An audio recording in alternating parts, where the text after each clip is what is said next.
कृष्ण चैतन्य प्रभु नित्यानंद श्री अद्वैत गदाधर श्रीवासादि गौर भक्त वृंद। हरे कृष्ण हरे कृष्ण कृष्ण कृष्ण हरे हरे हरे राम हरे Ram Ram Ram Hare Hare. Hare Krishna. Welcome to the Bhagavad Gita Sarartha Varshani Tika discussion and the sub commentary to Sarartha Varshani, which is the Rasika Ranjan, which is the sub commentary, you can say. It's Tika ka Tika. So, in the last few classes, we completed this discussion. If Krishna is everything, the three modes, and Krishna is pervading everything, then why people, why we should surrender? Because we are bewildered by the three modes, mohitam. And the Lord is paramavayam. That's why we cannot understand him because of the covering of the avidya in the form of potency in the form of prakshitpatmika and avarnatmika. And because this daivi esha gunmayi mama maya durata mameva prapandande, and that's why we need to surrender.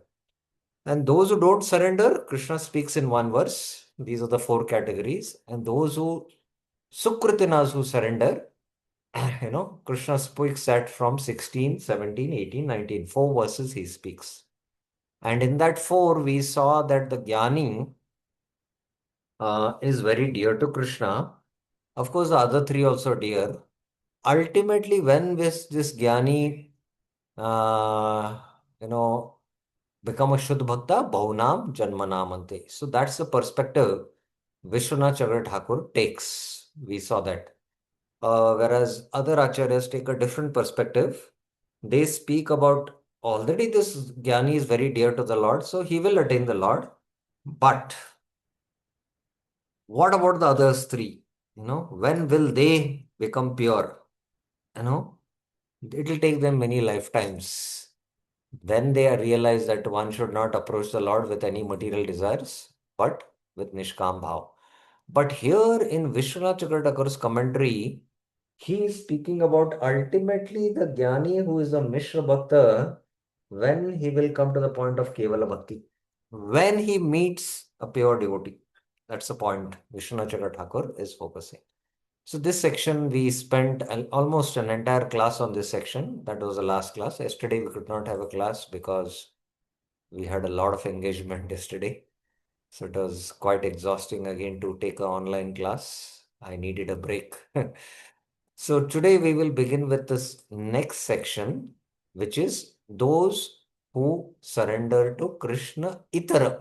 Itara means other than Krishna. Okay, Bir Krishna has a question. One second, Bir Krishna. Yes, Bir Krishna. Hare Krishna Prabhu, Dandatam Prabhu. Yes. Prabhu, just one clarification, Prabhu. Mhm. Here in verse Mame Prapadyante and Mamekam Saranam Braja Prabhu. Mhm. Is there any difference with regard to degree of surrender when we use these two terms, Mamekam Saranam Braja and No, this is Mame? the beginning of surrender here. Krishna is speaking. Mm-hmm. And there it is the Full pinnacle of surrender. surrender, Mm-hmm. Sarva Dharman Paritejya.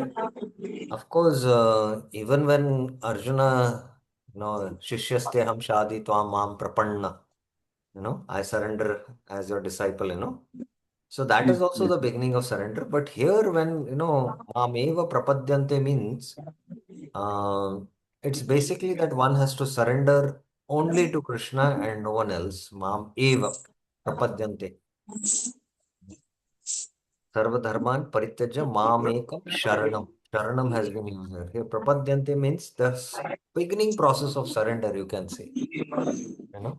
So Right. that's what how you have to understand. Yeah, good question. Any other questions you have before we begin? Yeah, Subha Ikshana Krishna Prabhuji. Yes. Yes, Prabhuji. Hare Krishna Prabhu, Dandavat Pranam Prabhu. Prabhu, regarding the same question, so that means A come and A vam, both are in the same context as Krishna only.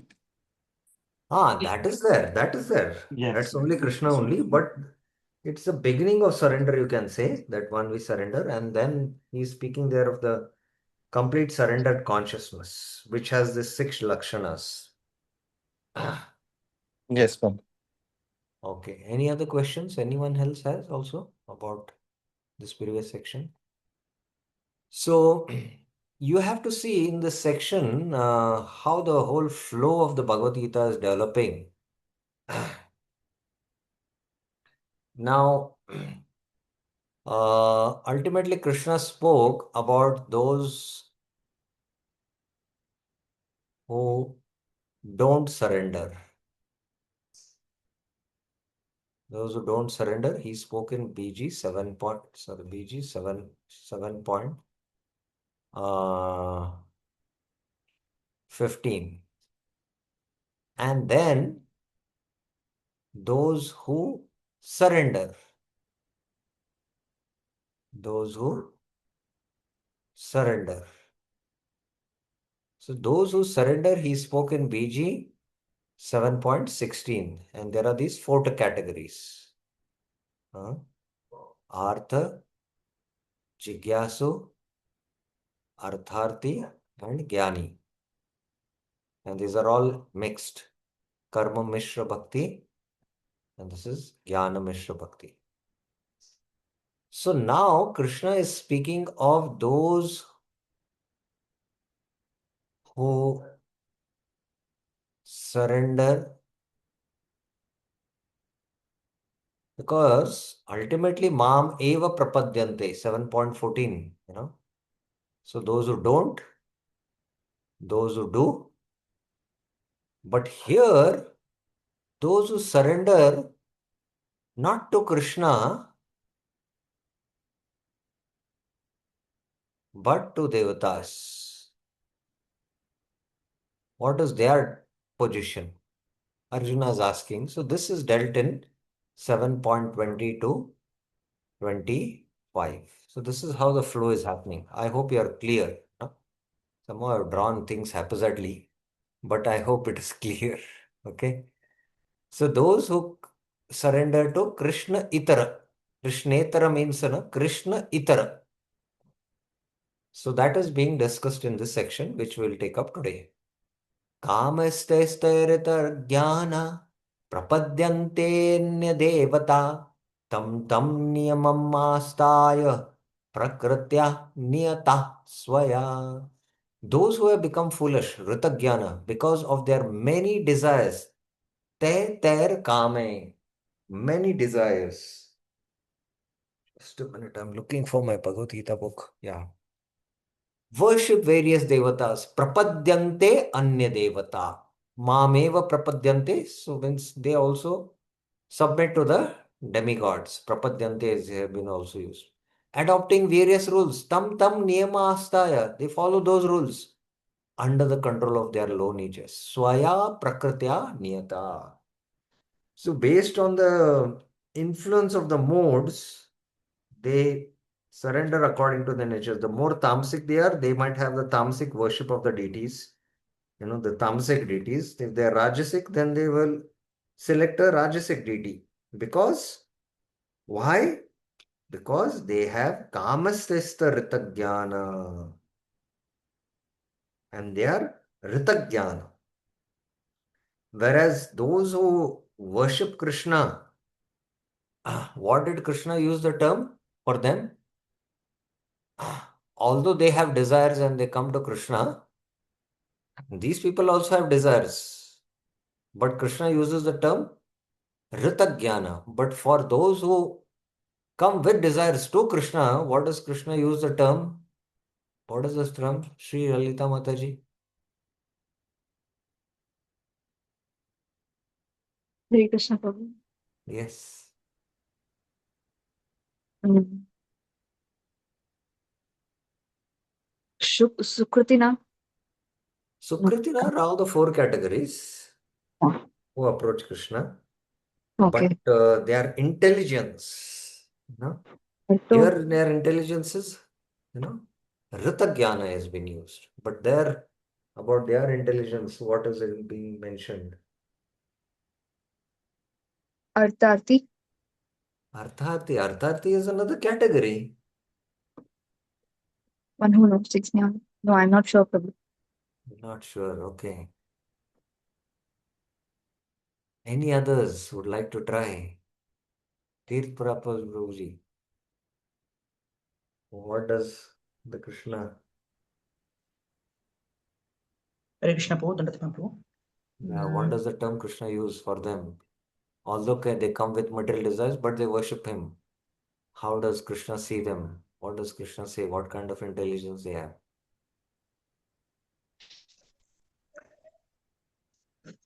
Actually, I have not attended 2-3 classes, Prabhu.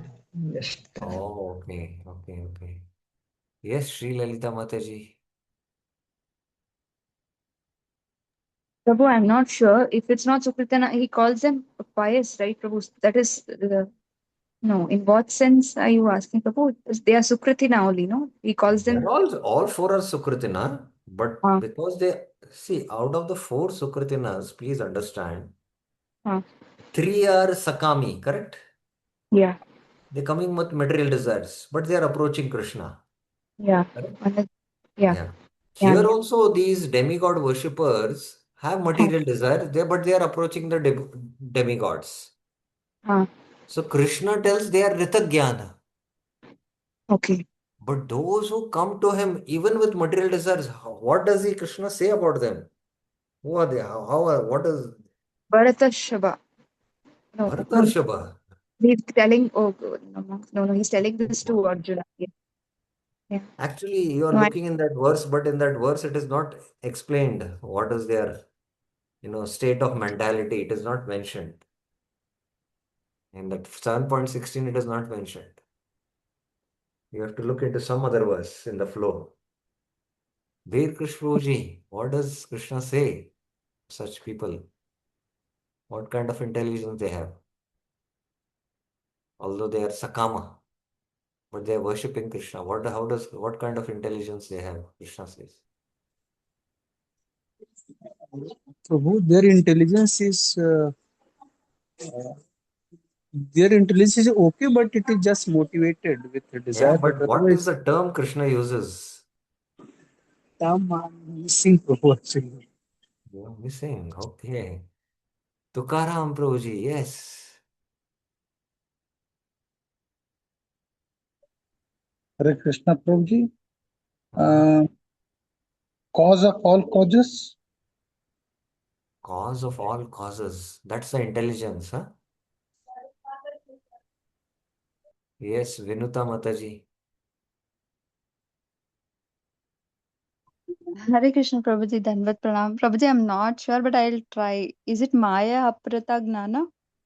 Maya Aprita Jnana, those who don't surrender to Krishna. Okay. Yeah, those who don't No, surrender. Prabhuji, not sure. I just. I'm speaking about the three categories who have material desires and they approach Krishna. Mm, How does Krishna see them? Does Krishna say that no, you are also Ritagyana? As he is telling here like that, who surrender to the demigods? What does Krishna say about them?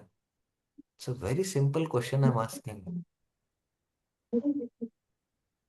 mm,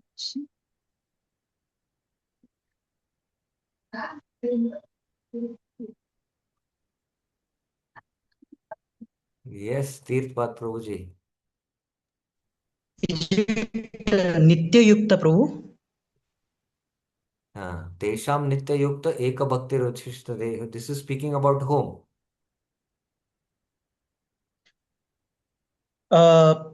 This is the three types of bhaktas, Prabhu. Artha, Do Artharthi, and you have the Bhagavad Gita with you, Jnani. Prabhuji? Do you Yes, have the yes, Bhagavad Prabhu. Gita? So read the verse from the Bhagavad Yes, Gita. Prabhu. Read the verse. Among these four types who are qualified with bhakti, who is the best? Among them, the Jnani is the best. So he is Hmm. observed me constantly. So this is talking about So Gyani. whom this verse is speaking about?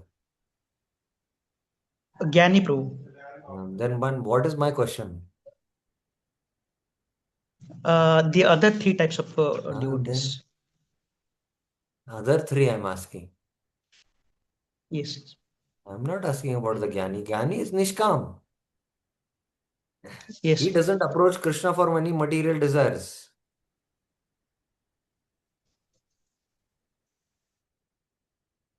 Sri Lalita Mataji, yes. Hare Krishna Prabhu, I am not sure, but I'll just try again. Is it, he's saying, is it Udaraha? They are magnanimous, all these. Yes. Udhar, they are magnanimous, they are broad-minded souls. They are Udharadhi, in fact. Sakama, no, it's not Sakama. Udhar. Okay. Udhar eveti. Udhar sarveti. No? So that is the term Krishna uses. Udhar sarve eveti. These are Udhar. They are exalted, broad-minded. And where have we come across this Udhar like that term? Again, in the Bhagavatam, Sri Lalita Mataji. Even if you Udar, have material desires, you approach, worship the Lord. Where have we come across this term? Again. when you have material desires and still you approach the Lord, is it? Still you Dhruva are Maharaj? called as magnanimous. Oh, Where have we come across this term? In the second canto. Yes, Tirthpat Prabhuji. Akama sarva kama va moksha kama udartahi. Akama sarva kama moksha kama udharadhi. So this is the udharadhi. They are called as udharadhi because broader intelligence. Udharadhi, udhara sarveti. So both is same, with broader intelligence. But here in the Gita, in this verse, Krishna is saying Ritagyana. They are Ritagyana. They are not a broad intelligence. They are foolish or Alpamedasam or Ritagyana. In the word to word translation, uh, those whose intelligence is stolen. That's how Bhaktivinoda Thakur writes in this word to word meaning. In the Gita, Prabhupada translates, Ritagyana as we have to have this clear understanding, otherwise, stolen by material, deprived of knowledge. Yes, same thing. One whose intelligence is stolen, one whose knowledge is stolen. But other than that, even if you approach Krishna with material desires, you are a broad-minded, dharadhi you are. But approaching the devatas, they are called as Ritagyan. So that is a point. Just to make this point, we had to take so much time. Now, so Vishnu Chakatakur, puts a rhetoric question. If it is understood from what you have said that the Sakama Bhaktas, because they worship you, the Lord, who responds to them, become somewhat successful. Because they become successful, all their material desires also Krishna fulfills and he takes them to his abode.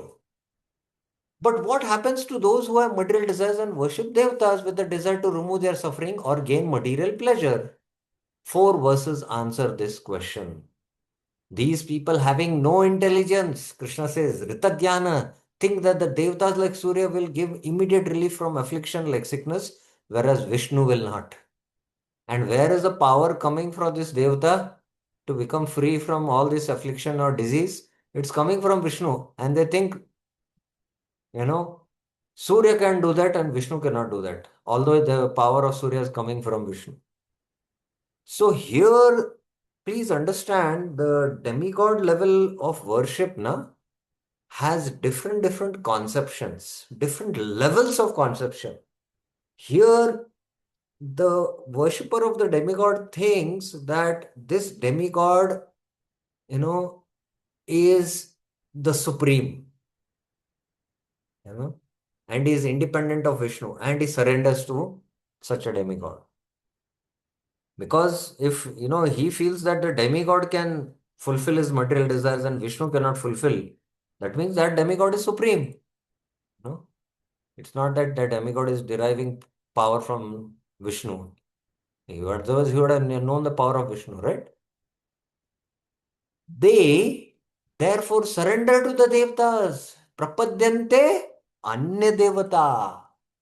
They are under the control of their natures. Prakritya Niyata Swaya, which are corrupted, averse to surrender to me.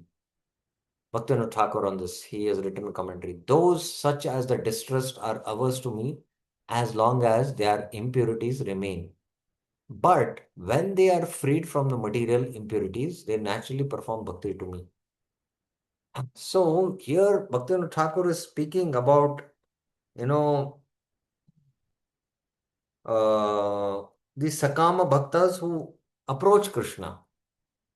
Those who take shelter of my transcendental form, however, do not become averse to me, even though they may be full of desire. So, averse to means it's actually here speaking about the Devata worshippers only. Sorry. But those who take shelter of Krishna, they don't become averse to him. And they might be having full of desires. I free them from all material motivations within a short time. Conversely, those who are averse to me lose their spiritual intelligence, ritagyana, and being impelled by their material hanking. Kamastaste. They worship particular demigods, prapadyanti anya devata, who can quickly avoid the trivial objects of their desires. Prakritya niyata swaya, tam tam niyamastaya.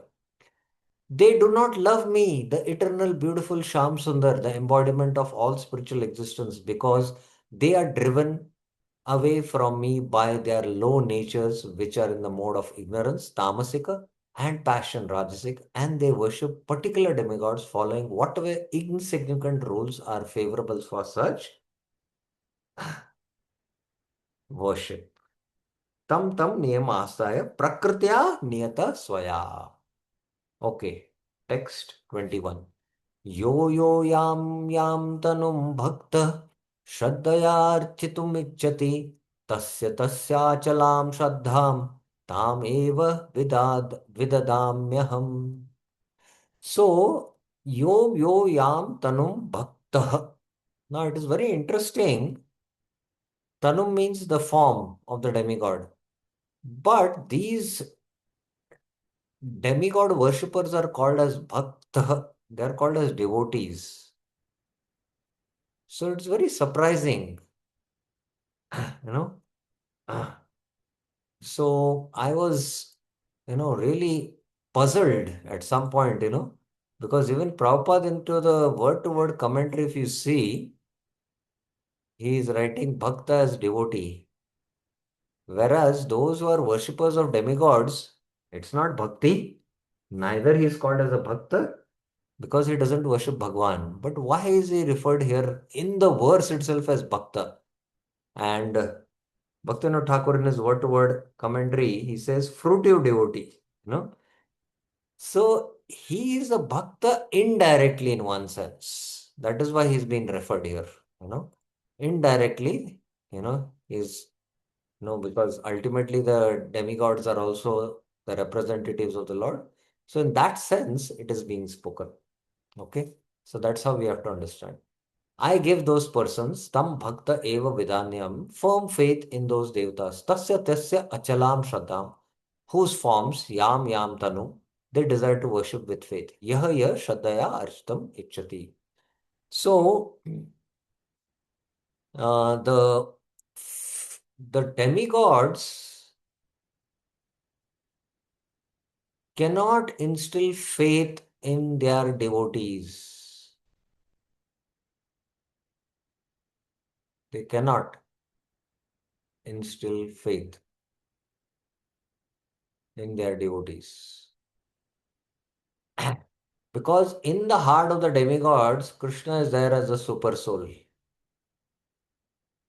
So, Krishna as the super soul in these bhaktas, as the super soul, because these demigods don't reside in the devotee's heart. It is Krishna who resides in the heart of these people, of whatever natures they are, tamasic or rajasic. So only Krishna can bestow that faith towards the demigod. So that's why this verse is saying that yo yo yam tanu bhakta shraddhaya architum ichchati. So that faith to worship the demigod is bestowed by Krishna, because the demigods don't have that power, because demigods don't reside in the heart of any person. It is only the super soul. So that is why sometimes, everyone is in the process of evolution. And after millions of lifetimes, we have got this human form of earth. And within the human form also, there is evolution happening. So we have to be very careful and conscious and sensitive while preaching. Because ultimately, that faith which is bestowed to him in that particular demigod is given by Krishna. So, how to, elevate him further, it is an art. And we should not disturb his faith. So that's why, because it is being bestowed by Krishna. This is what another point I'm mentioning, which is not connected to the flow of the discussion here. But sometimes, our devotees being enthusiastic, Krishna is the supreme, and preach very heavily, and that can be counterproductive. That's a, context which I'm discussing here. Because Krishna bestows faith to the demigods. Okay. Vishnu Jagatar, you should not say that the Devatas pleased with being worshipped will produce faith in worshipping the Supreme Lord in order to give benefit of the worshipper. As though Devatas cannot even produce faith in their followers to worship the Devatas, how can they produce faith in their followers to worship me? When those people desire to worship forms, Tanum, such as Surya, which are actually my forms, since they are my vibhutis, I as Paramatma give faith in those forms of Devtas. So I as Paramatma give form. And these forms are also what? They are actually his vibhutis. That's why in indirect it is, they are bhaktas of Krishna in one sense. So that is why bhakta has been used here. The Devtas do not give the faith. That's the point. There is no commentary by Bhaktivinoda Thakur on this verse. Sataya Shraddhaya Yuktaha Tasyaradhanam Yihate Labate cha Tatah Kaman Mayeva Vihitan Hitan.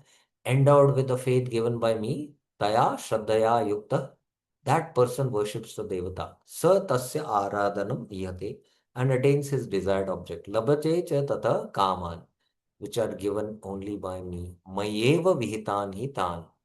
So not only the demigods cannot bestow faith, the demigods also cannot give the fruits of the worship of their devotees. It is only the super soul in the heart of the demigods who sanctions, and then the demigod can bestow that. So that is why Krishna is saying, Mayeva vihitan hitan. Vishnu Jagata. That person endowed with that faith performs ihate, worship of that devta.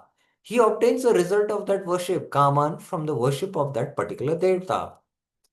But those devtas cannot fulfill those desires. It is I who fulfill those desires. It is I. Antavantu phalam tesham tadbhavat alpamedasam devan devayajo yanti madbhakta yanti mamapi. The results obtained by these foolish persons, tesham alpamedasam phalam. So here now Ritagyana was used. Now in this 7.23, he uses the term Alpamedasam, Alpamedasam. Before Krishna had used the word Ritagyana. And here they are called as, they have Alpamedasam. Alpamedasam means, Meda means Buddhi. And little intelligence. Why? Because the phala is Antavantu Bhavante. Whereas this is a difference between even approaching Krishna with material desires. The results are not temporary because they are permanent. in this world also, whatever he gets opulence, that is permanent. How that is permanent when the world is temporary? Because he gets a permanent abode later on, and he will enjoy that spiritual opulence now. Before it was material opulence. Now the same opulence he is going to enjoy spiritually, eternally. Because the Lord's abode is permanent. It is eternal. So the phala is temporary, you know. The Devtas abodes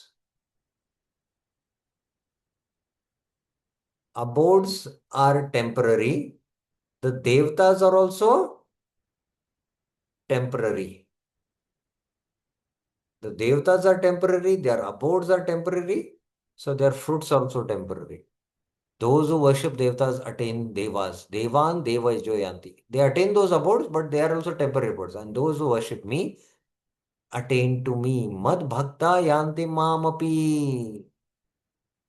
Alpamedasam. Settle for something much lesser than the best, something temporary instead of eternal. Demigods' blessings, they are planets, they are worshippers, and demigods themselves all are temporary. That's why Krishna is saying Alpamedasam. Well, if the Devtas and your bodies, if the Devtas are your bodies, then worshipping them should yield the same result as worshipping you directly.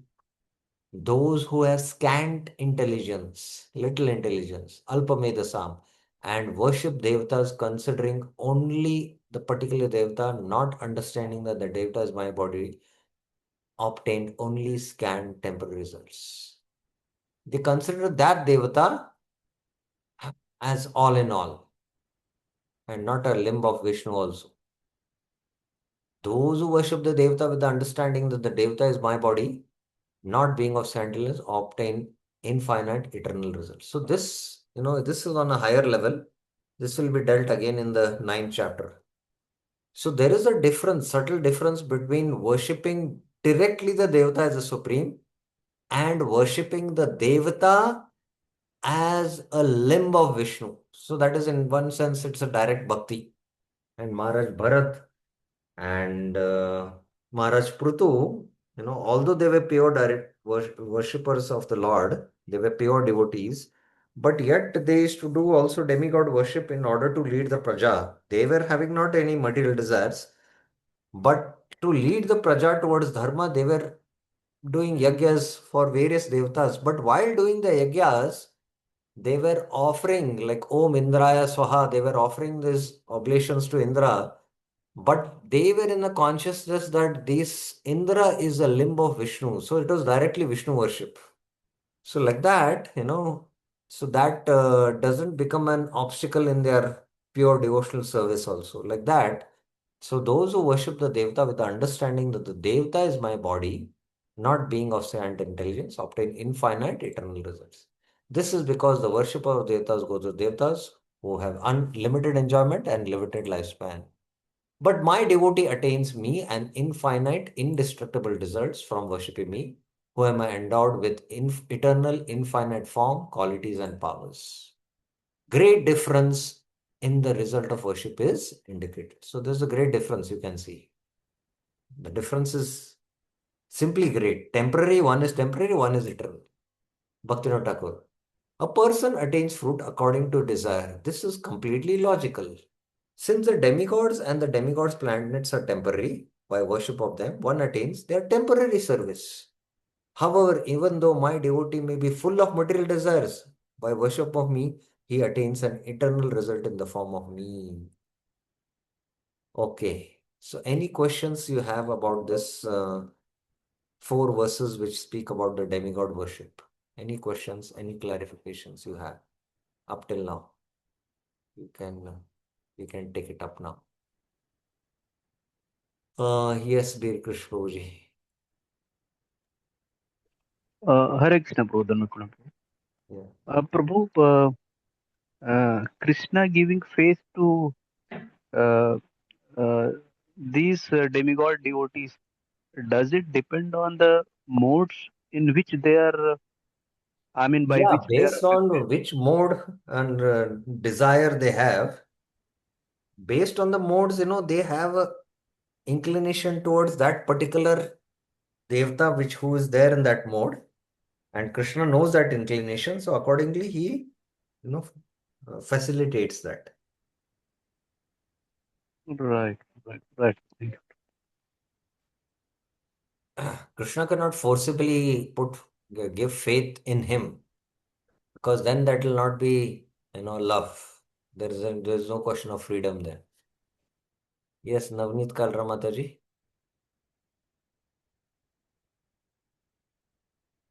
Yes, Mataji. Hare Krishna Prabhuji, Dandavat Pranam. I have a Yes. question regarding 19th verse. Can I ask now or later? Yes, you can ask now. So, in that, the Jnanam, does it refer only to the Jnani or to the other three as well?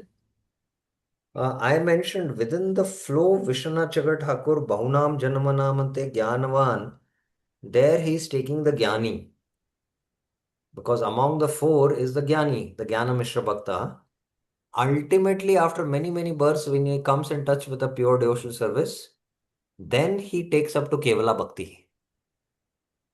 That's the point, because Vishwanath Chakravarti Thakur is he is basing his Bhagavad Gita commentary based on the definition of Rup Goswami's Bhakti Rasamrita Sindhu. So from that perspective, his whole flow of the Bhagavad Gita he is seeing from that angle. It can refer to other three categories, when they will, completely surrender or when they will become Nishkam. It will take them many, many lifetimes to come to the point that, I should not approach Krishna with material motives.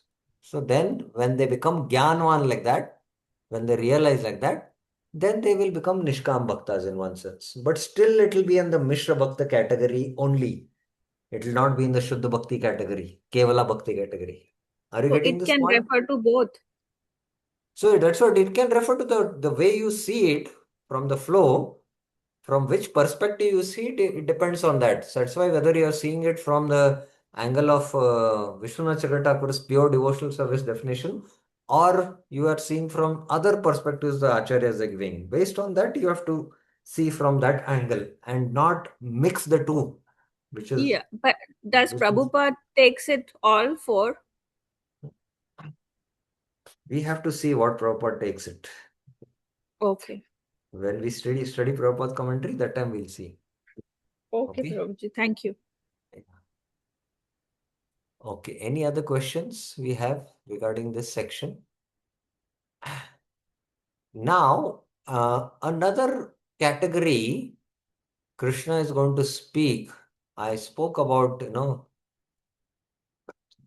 those who surrender not to Krishna but to their devatas. But there is another category which is those who surrender to the impersonal Brahman. And they consider, actually that from this impersonal Brahman, from the impersonal, this personal form has come of Krishna. And this personal form of Krishna is also made of Maya, which is within the modes. So this is their understanding, although they are learned in the Vedas. So that Krishna speaks about them in this verse. In one verse he speaks of Avyakta Vyaktima Panna Manyate Mama Buddhaya Param Bhavam Ajananto Mama Avyayam Anuttamam. The unintelligent think. So Alpamedasam. Now, although they are highly learned in the Vedas, they must have studied Vedanta Sutra and all that. But Krishna is heavily chastised them. They are unintelligent. At least, he says they have no buddhi only. A buddhaya, he says, Krishna. So this unintelligent think what? That the impersonal Brahman, Avyakta, this all pervading Brahman, has manifested an illusionary form as myself. Mam Vyaktim Apanna. They do not know my transcendental nature consisting of form, qualities, and activities. Mama Param Bhavam. Param means transcendental. Ajananto. They do not know, which is eternal and most excellent. Avyam is eternal. and Anuttamam, the finest, Prabhupada says. So these are the Mayavadis. You know, what is their conception? Actually, this all-pervading Brahman,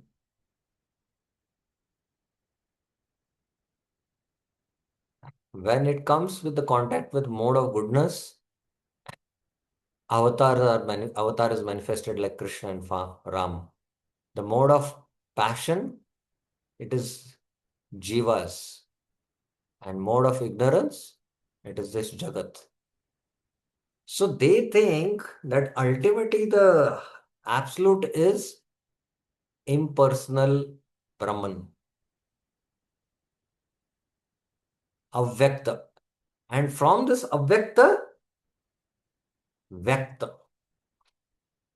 And this form of the Lord is also based on modes. That is why it is form is Maya, because it is made of modes. Avyakta Vyakti Mahapanna, and this form is illusionary. And what is their abuddhaya? They do not know my transcendental nature, param bhava jananto, and that my form is avyayam and anuttamam. So this is another category Krishna is speaking. Krishna will again further speak about this in the 9th chapter. What to speak of the worshippers of the Devata being foolish and not recognizing me? Even those who study all the scriptures such as the Vedas do not know the truth about me. Lord Brahma has said to me. Krishna is saying, he said to me, because in the Brahma Viman Leela, Brahma is praying to Krishna.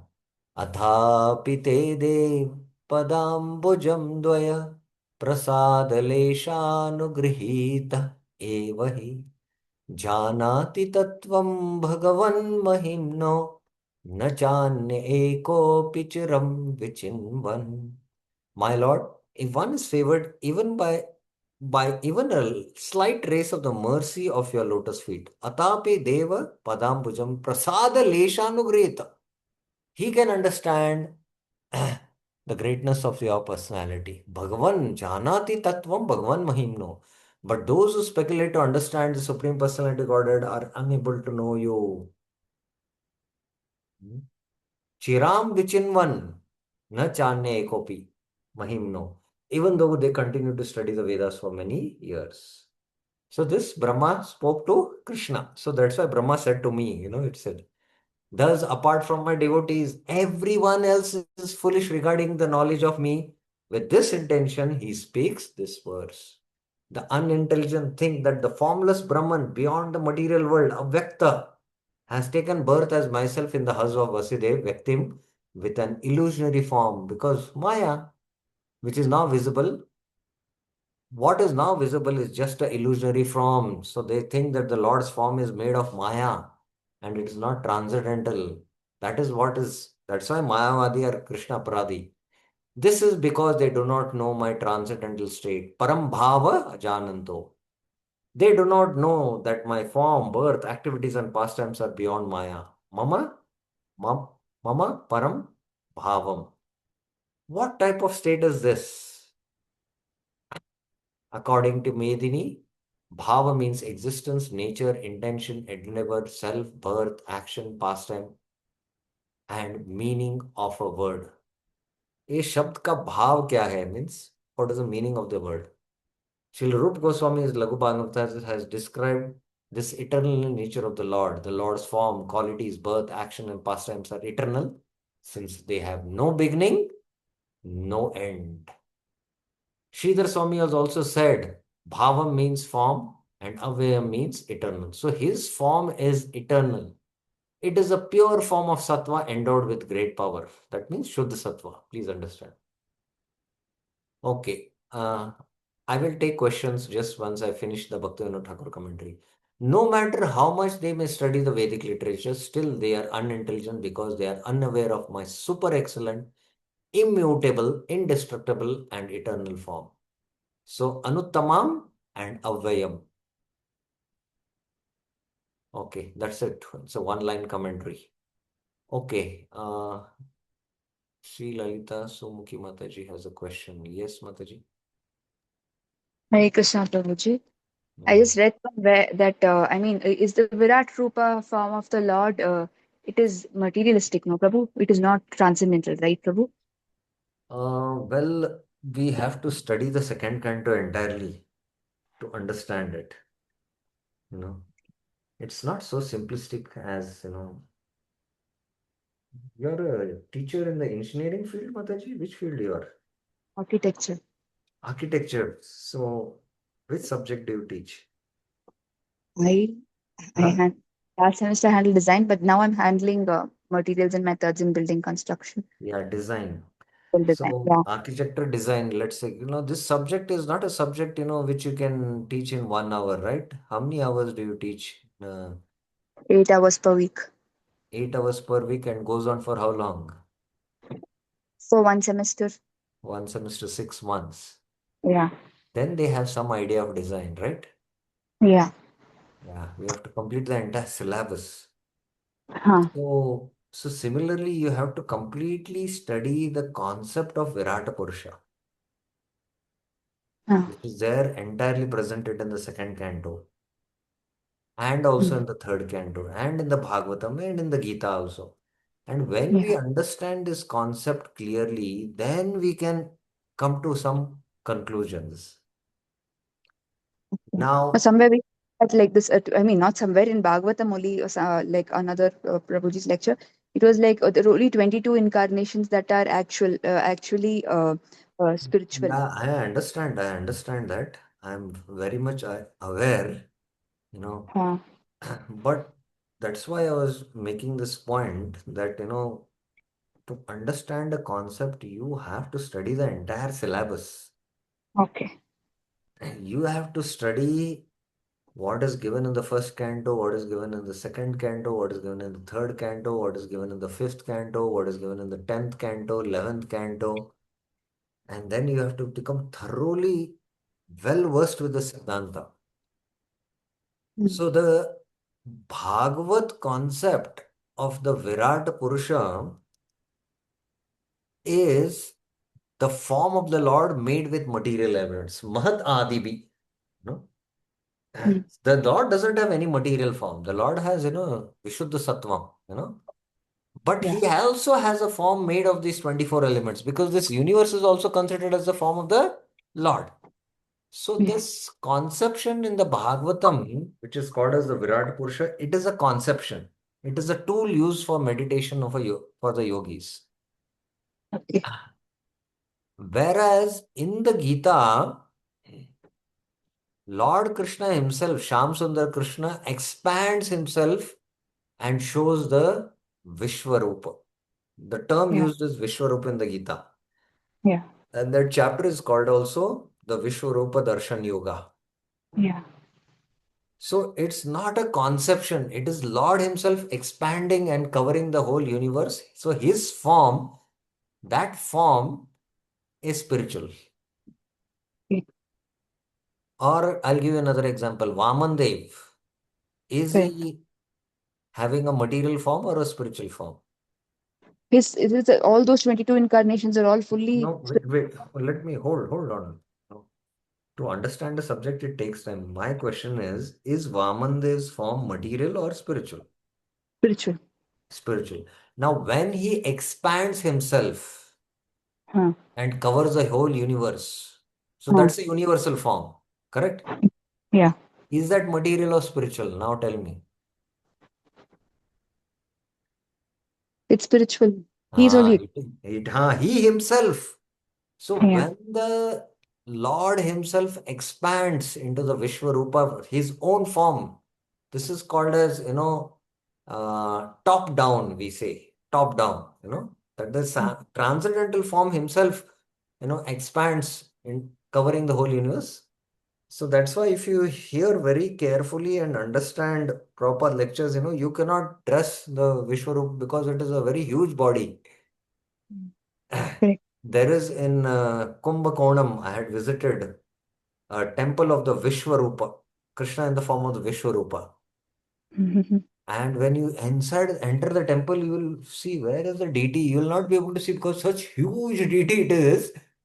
expanding 15 feet in height and maybe 20 feet in breadth. Krishna expanding as the Vishwarupa. But it is a form of a deity. Because it is Sachidanand. So the deity is also Sachidanand. Yes or no? Spiritual or material? Yes, Prabhu. Yeah. Deity is material or spiritual? Deities are spiritual. Ah, spiritual. Okay. So like that, we have to understand the conception. The Lord also, there is no form of the Lord which is made of Mahadadibi because it's a conception there. So when we refer to the conception, that we conceive, Kalpana it is called, imagine. When we conceive that the lower planets are compared to the lotus feet of the Lord, the Atala, Vitala, Sutala planets are the shanks of the Lord. Then the chest is compared to the Bhuvar Loka, and then the head is compared to it is a conception. So this kind of a universe with the 14 planetaries conceived as the body of the Lord, it is a material conception. But because such a conception is given in the Shastra, It's it is a qualified. valid form of meditation. And because this material elements is a Shakti of the Lord, and there is no difference between Shakti and Shaktiman. That is why by such meditation, the purification of the heart happens. Are you getting this point? Yes, Prabhu. Yeah. So we have to have a clear understanding, and it will come in the 10th chapter and 11th chapter very soon. Now we see a tree, Ashwata Vriksha. And Krishna says, Ashwata Sarva Vrikshanam, among all the trees, I am Ashwata. So it's one of the vibhutis of the Lord. So just seeing the Ashwata Vriksha and understanding that it is a vibhuti of the Lord, it is a material thing, but you remember the Lord. So you're doing Krishna Smaran, so your heart is getting purified. Although it is a material thing. So because it is Vibhuti Yoga, that is why. So similarly, the yogi conceiving of